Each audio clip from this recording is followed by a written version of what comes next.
You kind of mentioned you're on this mission to tackle all the different challenges of the industry 4.0 and digital transformation. What are some of those challenges that you expect to overcome? Like, what are some of the challenges that you're seeing today in the industry as it relates to the digital transformation, getting people to adopt, industry 4.0 and more? We've got to get comfortable jumping between these two Yeah. worlds.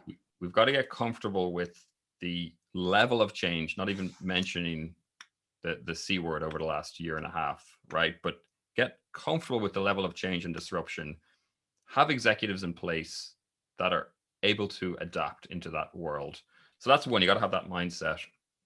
And then, yeah, we've got to go all the way back, drill right down to the shop floor. And the real risk I see as we go back there, as we say, okay, the big stuff is cool.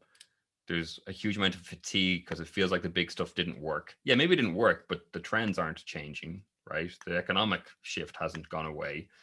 We've got to make sure we're still delivering software, delivering manufacturers value through technology in Mm-hmm. the ways that we always have, right? Are you talking to the right people? Have you leaned out the process before you apply any technology? Not doing technology for technology's sake, not modernizing your stack Yeah.